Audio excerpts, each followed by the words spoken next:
Hello everyone, and welcome back to another roll call. As always, we have randomly determined which species and which class we are going to do today. So today we are going to make a warlock, and we are going to make a dark elf warlock. We are going to do something a little different though. We are going to make our first trans character. So what I did for this is I just rolled a D100 like I normally would to decide whether to be male or female. But instead, I did have a specific, transition in mind. They're going to be a male to female character. So I basically did it to where I rolled the dice and I used the same number on both charts. The first one is going to be their now dead name, and the second one is going to be their chosen name after their transition. So their former name is Laotian, and I don't know if I pronounced that right, but it is also an elf name from the elf table, so I'm not sure there's actually a legit way to pronounce those. And then we're going to go ahead and put her female and now current name in there as Meriele. Now, I did put both of them there because these are things, and I'm also going to say off the bat that if you're going to be a DM and you're going to do this, or if you're going to be a non-trans player and you're going to do this, make sure you do it respectfully. Because the last thing you want to do is make anyone at your table who is trans uncomfortable because you don't necessarily understand things about being trans that they might. That said, I do have the dead name in there because as a DM, they're going to want to know that. And in particular, if I get into like the backstory I envision for this character, you'll see why.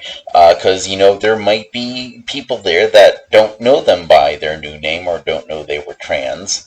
It's one of those things where if they had to say, run away from home, which is actually going to be the case with our character here, that's something where their characters are going to be looking for the first person, and they're not necessarily going to know the new name.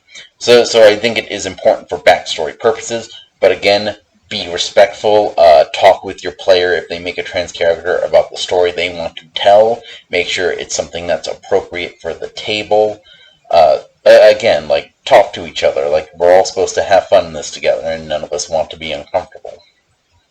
So, we got that. Now, as an elf, they get dark vision. Now, all elves get dark vision up to 60 feet. But if you are a dark elf, that expands to 120 feet. The other thing they get at level 3, basically each type of elf, there's high elf, there's wood elf, and there's dark elf. They all get an ability at level 1. In this case, it's the expanded dark vision for the dark elf. They all get a cantrip at level 3, and then they all get a spell at level 5. So the spell that we're getting at level 3 as a dark elf is going to be Fairy Fire. I put this on several characters now. It is a really great spell in my opinion. It's one of those things where if you have the opportunity to take it, it's hard to get a worse spell. It's hard to get a better spell than that. There's some that are better depending on what you want to do, but it's hard to go wrong with Fairy Fire. If you take Fairy Fire, you're going to find it useful. Next thing they get, all elves get Fey Ancestry. And what that is you have advantage to end or avoid the charmed condition. Also a very useful thing. A lot of enemies can charm you. You get Keen Senses, which gets you proficiency in insight. So we're going to go ahead and mark that right there. And then instead of sleeping, elves do what's called a trance. They basically just kind of need to do a weird little meditation thing for 4 hours, and then they're up and active.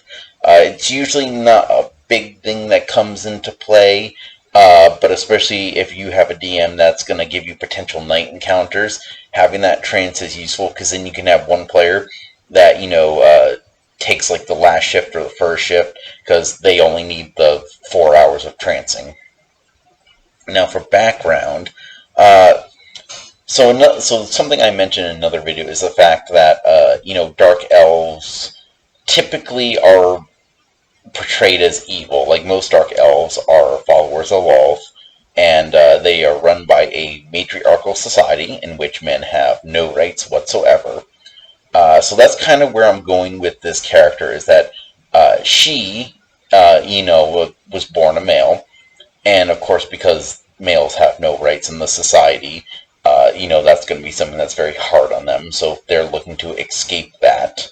And the other result is that, of course, if you're in this evil matriarchal society, you're not going to recognize someone who's going from male to female. They're going to be the assholes that say, no, you're still male. And again, this is why you want to talk to your trans players, because if that's a sensitive thing for them, you might not want to put that in there. But in this case, this is where we're going for this character, because it's not actually being used in a campaign, at least not yet. But again, talk. I can't stress this enough. Whenever there's something that's sensitive like this, talk to your DM. So that's their thing. I mostly gave them a charlatan background. There weren't any real backgrounds that spoke to me. I chose charlatan because it gives the charisma and the constitution needed for a warlock, which is the class we are doing today. It's going to be a warlock, and it's going to be a great old one warlock, or a goo.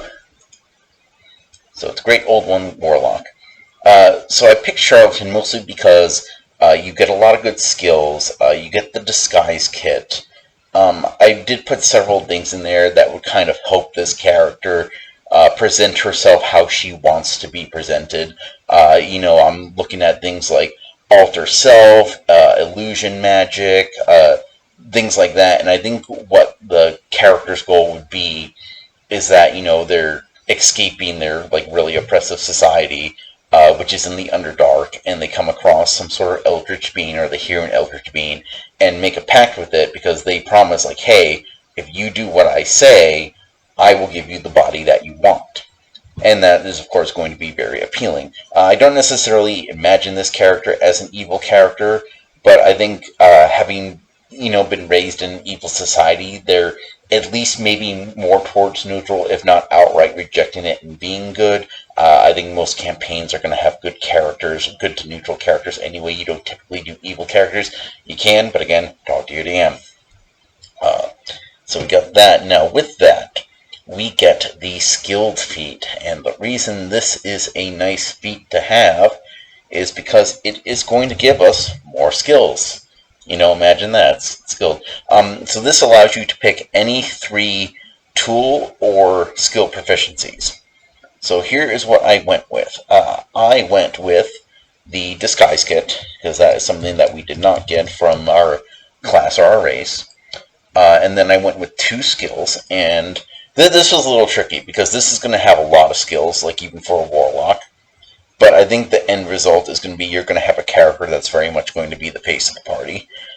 So I went with persuasion, and then I went with sleight of hand, which is also going to be useful. Now, as charlatan, you also get, those are the 3 that you're going to get from the feat, is the tool and the 2 skills. For proficiencies you get from the actual background, we're going to go with this. Oh, I'm sorry, I crossed the streams there. So performance is the other one I chose, and then the ones you're going to get from the background are the sleight of hand and the deception. And then you also get a proficiency in a forgery kit. If I could spell forgery properly. And again, that's something that I imagine would be helpful for escaping. This character, she dresses up and presents as a female, maybe forges some documents to be able to leave the city, and, again, with her high charisma, is able to bypass things that would otherwise keep her there. And then, of course, they get 50 gold pieces from the background, and then from their actual class, they're going to get 100, so we're just going to go ahead and put 150 right now. For stats, again, I just went with the typical player's handbook standard array. Strength, we have an 8. Dexterity, we have a 14. Constitution is going to be a 13, but we're going to put the +1 in it to make that a 14 as well. Intelligence, we have a 12. Wisdom, we have a 10. And then in Charisma, we're going to have a 15, but then we're going to put the +2 in it for 17. And then just going down around here, that's going to make this a -1. The 10 is going to be +0. 12 is going to be a +1. These two 14s are going to be +2. And then the 17 is going to be a +3. And that's actually a pretty good array of stats. Again, strength is a very common one to dump because there's only one skill associated with it. Strength saving throws are not common. Where, okay, not being a strong warlock, it's not important for a warlock anyway. Okay, I almost forgot to do hit points. Hit points at level 1 are 8 plus the con modifier, which is going to be 10. And then at later levels for a warlock, it's 5 plus the con modifier. So that's going to be 7 twice. So you're looking at 34 if my math is right. Yeah, because... oh, wait, no, 24. 24. Add an extra 10 there. Because it's going to be 7 and 7 is 14. 14 and 10 is 24. And of course, this is going to be a level 3 character, as is tradition. Hit dice is 1d8 per character level. So at level 3, that's going to be 3d8s. The saves that we get with Warlock are going to be Wisdom and Charisma. Then this is why I kind of question a lot of the class-specific, standard arrays that they put in the book, because you're going to give a Wisdom saving throw to a Warlock, but then the Warlock has a +0 Wisdom. I would imagine that you might want to switch some of these around so that there's at least a positive modifier in there. But again, it's up to you. You don't have to do the standard array. You could always do point buy. You could always do you could always do point buy, and you can always do rolling. At the same time, you could also just switch these around, so you can just take the standard array and go, okay, well, I'm going to put that 14 in wisdom, and then the 10 is going to go in dexterity. I might not advise that, mostly because with light armor, which we'll get to in a few seconds, you're going to want a little more dexterity to supplement that light armor, because you're not going to have a high AC. You're very squishy. Not as squishy as a wizard, but still pretty squishy. Alright, so we got those saves in there. Next, we get, for our skills, we are going to choose Arcana, and then we are going to choose Religion. And the reason I went with that is because, you have Arcana, which is, the great Old One Warlock, giving them kind of arcane knowledge. For Religion, I imagine that, they grew very much up with, the Cult of Lolth, and, with the Dark Elves. And they probably have a little bit of knowledge of Elistrae, who is basically, the only good Dark Elf goddess. And all the good Dark Elves, or good aligned Dark Elves, follow her. So I think that's something to where, maybe that was her goal originally, is to escape and find them. But of course, that's a really good plot, a nice little plot hitch where, okay, she wants to be part of the Cult of Elistrae, but she also has this contract with the Great Old One, and that might be problematic. Okay. Next, as stated earlier, we have light armor training, so we're just going to check that off. And of course, being a caster, she is going to get a simple weapon proficiency, which, again, you're a warlock. Warlocks, you're mostly going to be doing Eldritch Blast, which we'll talk why in a little bit. Next thing you're going to get as part of being a warlock is you get Eldritch Invocations, and in this case, we are going to get Pact of the Tome. Now, Eldritch Invocations are something where there are prerequisites to some of them. Again, not all of them, but some of them. A lot of them are level 5, or you need one of the other invocations, and they build upon that. In this case, we are going to take Pact of the Tome, because I imagine this is going to be more of a spellcasty warlock. There are There are some warlocks that, go with like Pact of Blade um, in order to do melee attacks. But in this case, I think we want to focus on spell casting. That's going to be our bread and butter. Now, with this, you can get 3 cantrips from any spell list, any at all. So I decided to basically beg, borrow, and steal from any of the other charisma classes. So from the Bard, we are choosing the Vicious Mockery cantrip, which is always a fun one to, kill your enemies by insulting them. Next, we have Cure Wounds from the Paladin spell list. Again, like, you might not need it, but it's a good backup to have, and as a cantrip, it's really hard to go wrong with being able to just do a little bit of healing. And next, we are stealing Sorceress Burst. This is a fun one, because you can actually do more damage. If basically, if you roll an 8 on the damage, you can add another d8 to that damage, and you get to choose what type of damage it is. So especially because warlocks like to focus on their cantrip so much, this is going to be one of those ones where if the bludgeoning damage, or is it force damage? I can't remember which one Eldritch Blast is. But if the damage of Eldritch Blast is being resisted, you can switch to Sorcerer's Burst and start doing like acid damage, or lightning damage, or fire damage. So that's going to be another good one. We also get 2 level 1 spells. The trick with the level 1 spells, though, is that they have to be ritual spells, or spells with the ritual tag. So in this case, I have decided comprehend languages, which again, if he is going to be the face of the party, you're going to want to make sure that you can understand other people and they can understand you. And next is going to be find familiar. It's always nice to have a little assistant who can second as a meat shield. So we're going to do find familiar with that one. Next, we get Pact magic. So now, warlocks work a little differently. The way warlocks work is instead of having a bunch of different level spell slots, all their spell slots are the same level. They max out at level 5.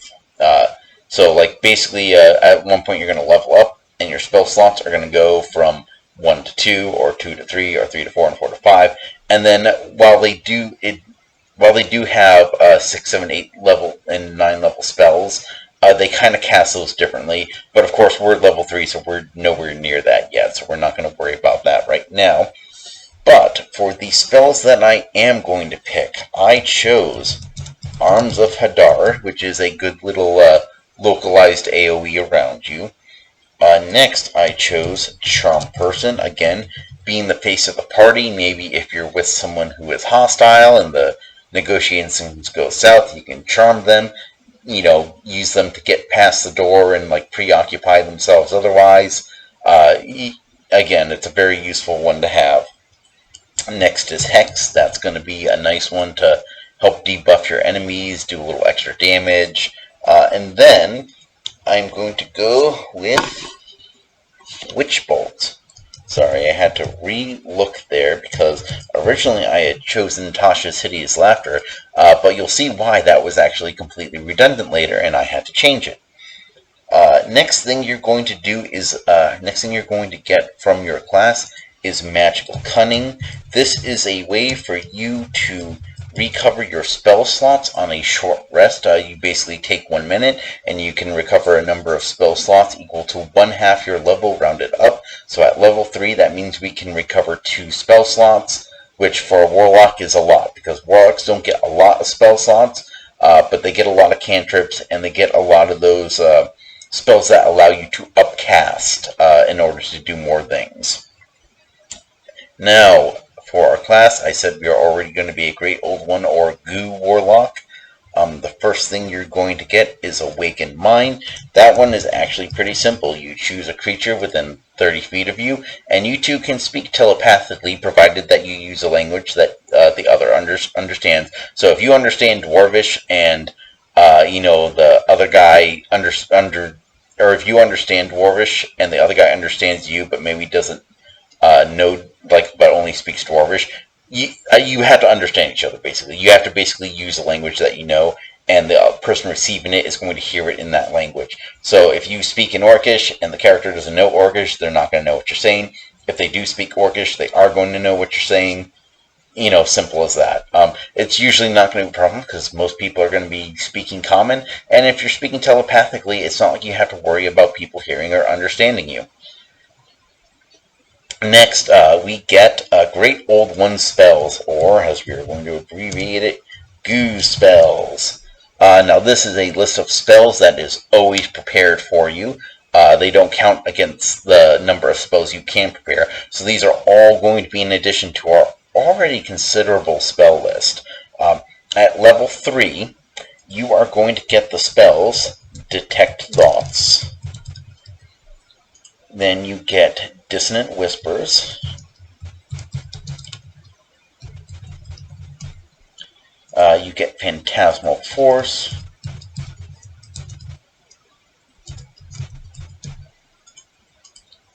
And lastly, you get Tasha's Hideous Laughter, which is why I had to go back and change it, because I had already taken Tasha's Hideous Laughter, because that's a fun one to have. You basically cast a spell, enemy goes on the ground laughing, bada bing, bada boom.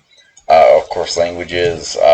Again, I don't hit on languages too much, because usually most people take Common, and then whatever their racial language is, so we are going to go with Common Elf for this one. Nothing we've done has given us more languages, so it's really not a consideration beyond that. The last thing you are going to get from your subclass is Psychic Spells. Now, what this is... Okay, Psychic Spells. When you cast a Warlock spell that deals damage. Okay, so it can be any spell. It doesn't have to be just a cantrip. But whenever you cast a spell that does damage, you can change that damage type to Psychic.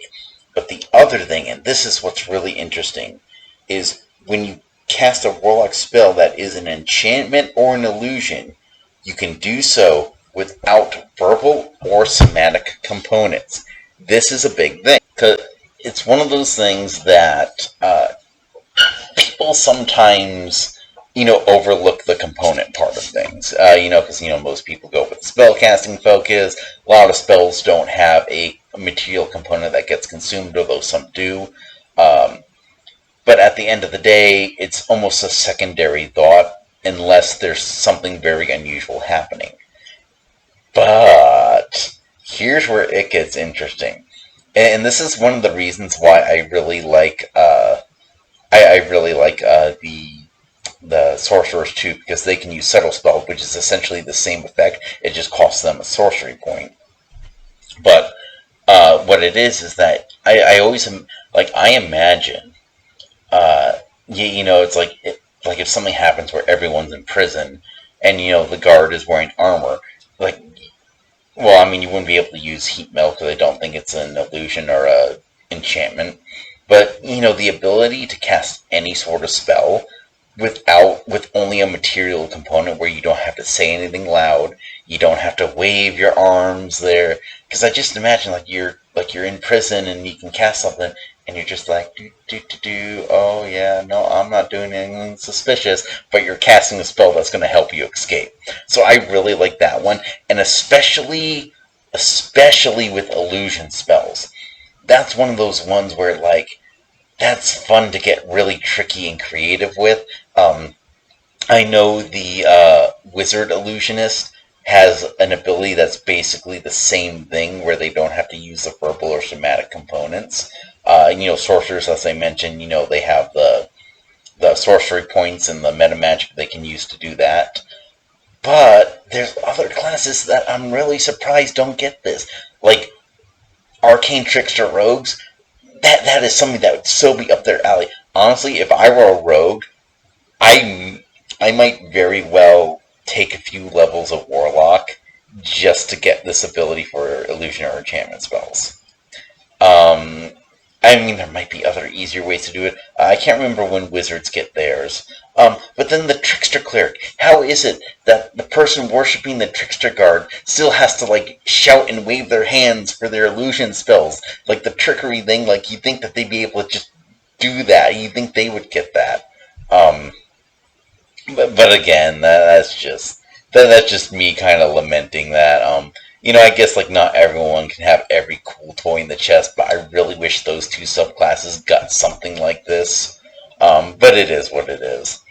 But yeah, that's where we're at, and that is our character. We have everything set up. Oh, the speed is 30 feet because it's 30 feet almost universally. Size is medium. Passive perception is just going to be 10 because we're not proficient in perception. Our proficiency would be 2, and then of course you'd fill out these numbers as normal. But yeah, that's it. I really like the idea of this character as someone who's like, trying to, basically get the body that they want. Honestly, it doesn't even have to be a transgender thing.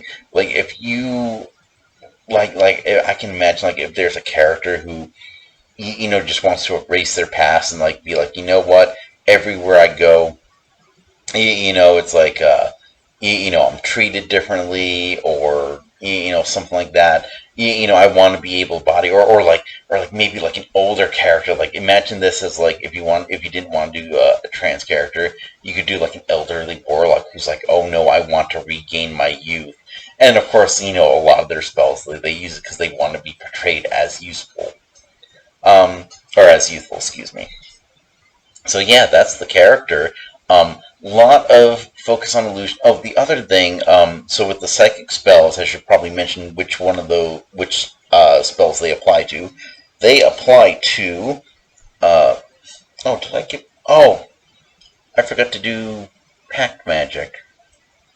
You also get a 2 cantrip with Pact magic. So Eldritch Blast. It's a good thing I caught that.